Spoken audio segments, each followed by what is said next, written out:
प्रिय, महाप्रलय का समय समीप है।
पृथ्वी का अंत हो रहा है प्रिय।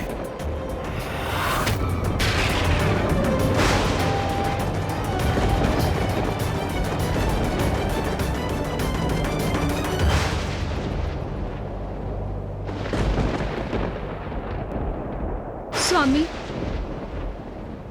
हमें ज्ञात तो था ही कि ऐसा ही होगा। माता श्री महाकाली का ये निर्णय हमें स्वीकार है, किंतु मुझे मात्र एक ही दुख है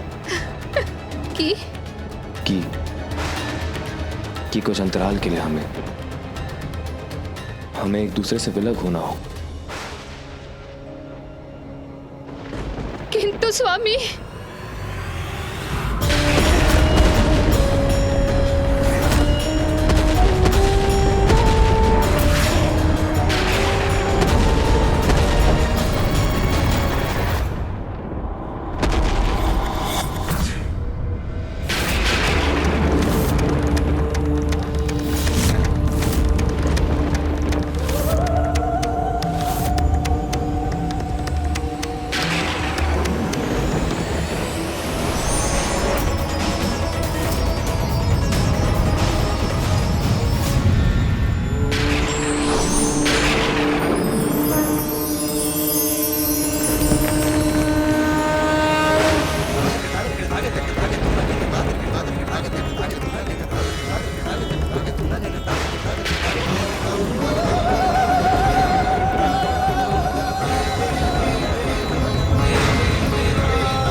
कल्पांत होता है तब महाकाली और महाकाल महातांडव कर, महाप्रलय कर, संपूर्ण संसार का, समस्त प्राणी जनों का, देवताओं का, ब्रह्मदेव का, नारायण का, ग्रह नक्षत्रों, तारों और सूर्य का, सभी का नाश कर समस्त संसार को शून्य में परिवर्तित कर देते हैं।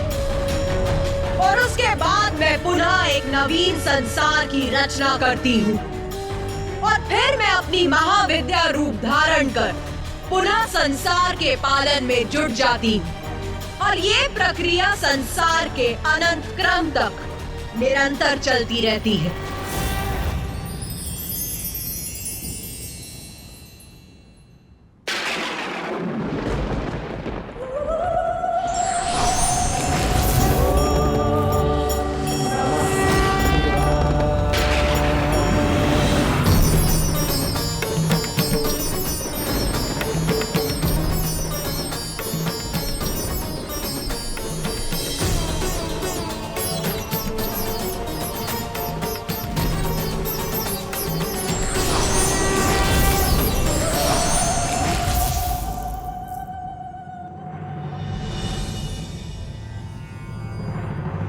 माता, आपकी ही अनोखी लीला आपके ही श्रीमुख से सुनकर हम कृतार्थ हुए।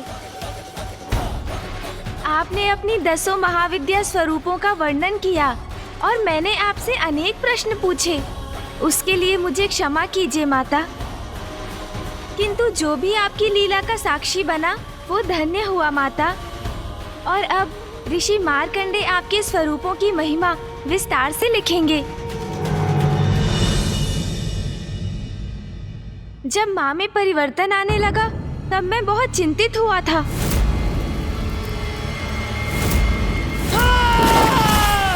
किंतु अब मुझे ज्ञात हो गया कि उसके पीछे कितना बड़ा कारण निहित था। इसलिए अब मैं शांत हूँ माता।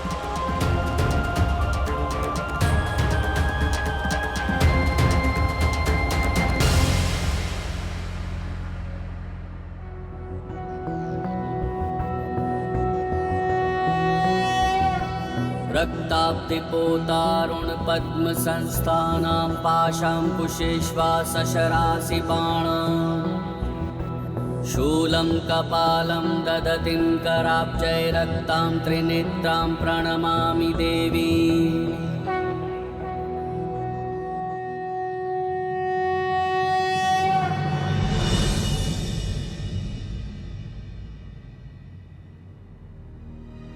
किंतु माता, एक प्रश्न तो अभी भी शेष है।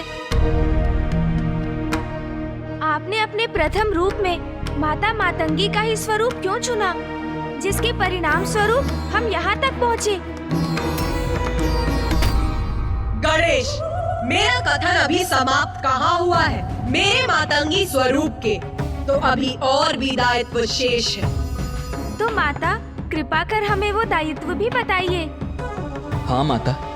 गणेश, प्रत्येक लीला का, प्रत्येक घटना का उचित समय होता है। तुम मेरे विभिन्न स्वरूपों और उसकी लीलाओं के बारे में जान रहे हो क्योंकि तुम्हारे लिए ये उचित समय है। किंतु यदि मैं अभी भी सब कुछ उजागर नहीं कर रही तो उसका भी एक कारण है।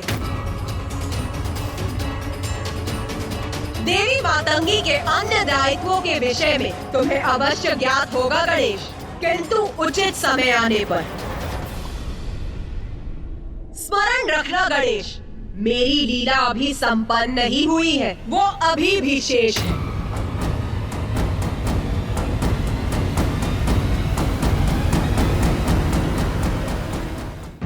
माता, आपके श्री मुख से दिव्य, रोचक और मनमोहक लीलाओं के वर्णन का श्रवण तो हमारा परम सौभाग्य है। हम सभी की तो यही इच्छा है कि आप हमें इसी प्रकार अपनी कथा सुनाकर हमें कृतार्थ करती रहें और हमें सदैव ये आनंद प्राप्त होता रहे। सत्य है, माँ की कथा तो अपार आनंद का स्रोत है। तो सुनो पुत्र, मैं ही अपनी महाविद्या स्वरूपों को धारण कर अपनी लीला से संसार का सृजन, पालन और संहार करती हूँ। ये तो तुम्हें ज्ञात हो ही गया होगा। और ये भी सत्य है कि मेरे भिन्न स्वरूपों के रहस्य और कथा जानने हेतु आप सभी यहाँ एकत्रित हैं। मैंने ही पुत्र मार्कंडे को मार्कंडे पुराण की रचना हेतु यहाँ बुलाया है और मेरी ही इच्छा से ऋषि दुर्वासा का कैलाश पर आगमन हुआ ताकि उनका क्रोध मेरे मातंगी रूप के प्रकट होने का कारण बने।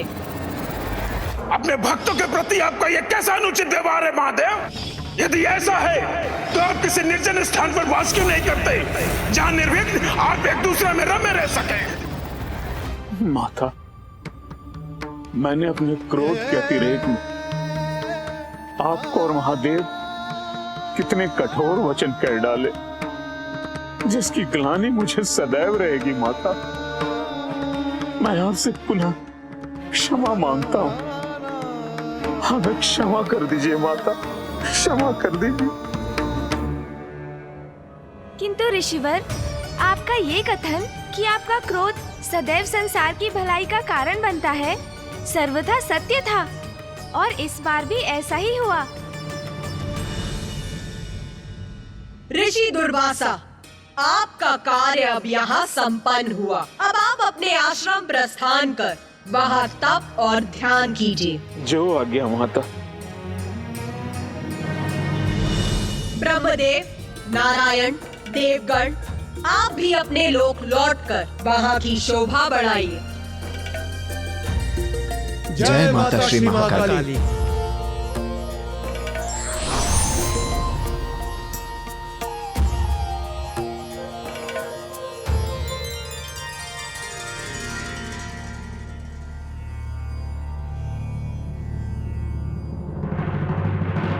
गणेश, मुझे ज्ञात है तुम्हारे हृदय में अभी भी प्रश्न शेष है।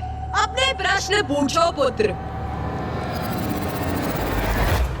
माता, आपने समस्त देवताओं को उनके लोक भेज दिया। ऋषि दुर्वासा को भी उनके आश्रम लौटने का आदेश दिया, किंतु ऋषि मार्कंडे अभी भी यही है, और जिसका कारण मुझे ज्ञात है माता।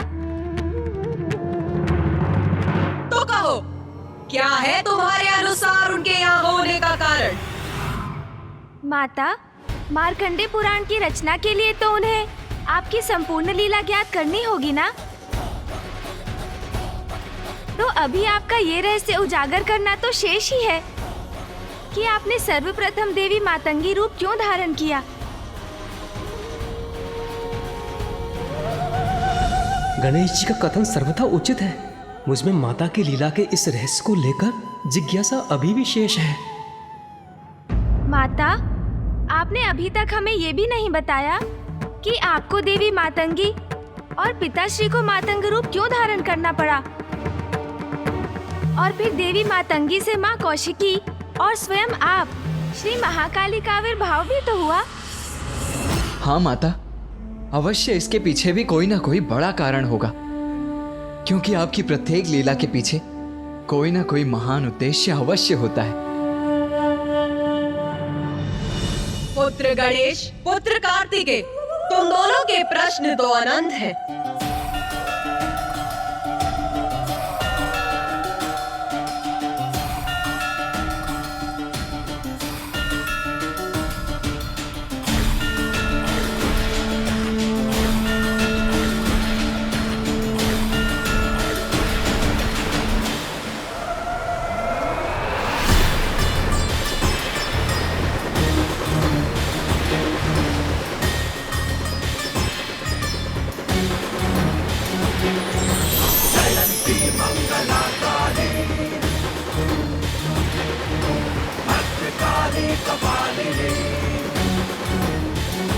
हमारे प्रश्न अनंत हैं, क्योंकि माता की लीला अनंत है। अद्भुत है माता का ये दिव्य जल सिंहासन।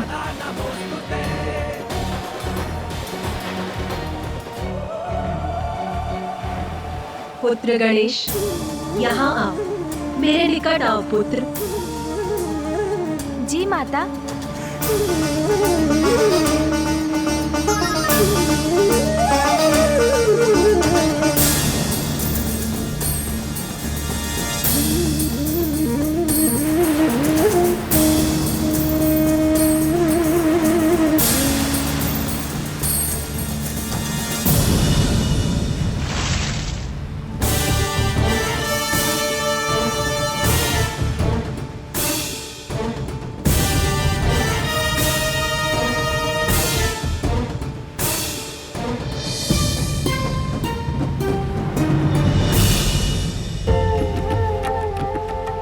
माँ की अनंत कृपा से संतान सदा कृतार्थ होती है।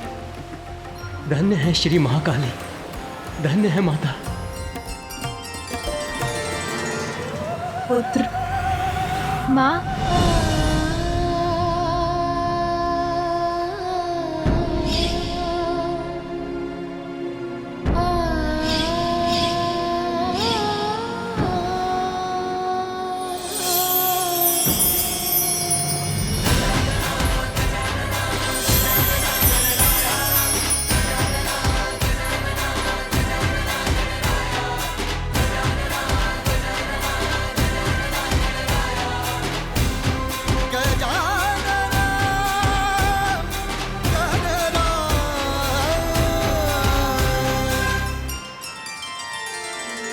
पुत्र गणेश, मुझे ज्ञात है तुम दोनों के लिए ये अत्यंत कठिन अनुभव रहा, किंतु अपने पुत्रों से दूर रहना तो मेरे लिए भी कष्टप्रद है।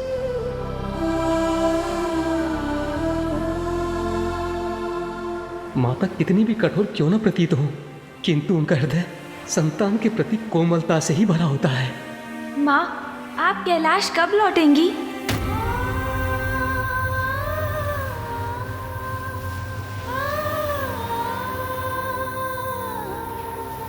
पुत्र गणेश, मैं तुम्हें तुम्हारे इस प्रश्न का उत्तर ज्ञात करने की शक्ति प्रदान करती। ये क्या कह रही है माँ? तो क्या वो अभी कैलाश नहीं लौटेंगी? तुम्हारे सभी शेष प्रश्नों के उत्तर मेरे इस स्पर्श में निहित है पुत्र। पुत्र गणेश, तुम अपने नेत्र बंद करो।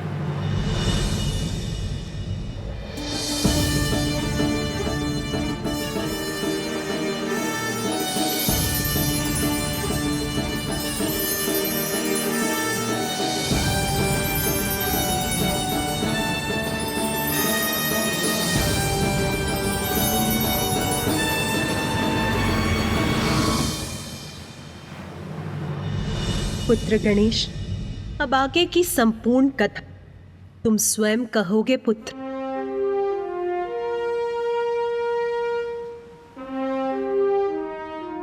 आगे की कथा का समस्त ज्ञान मैंने तुम्हें प्रदान किया पुत्र।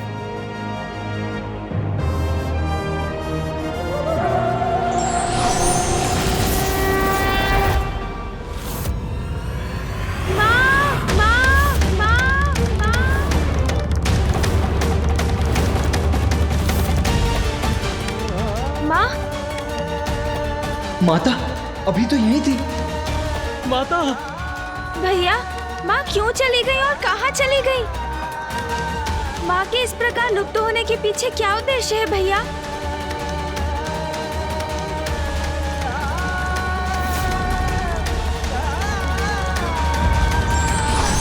परम शक्ति अपनी लीला से हमें ज्ञान ही नहीं देती, अपितु आगे का मार्ग भी बताती है। इसे समझने की आवश्यकता है।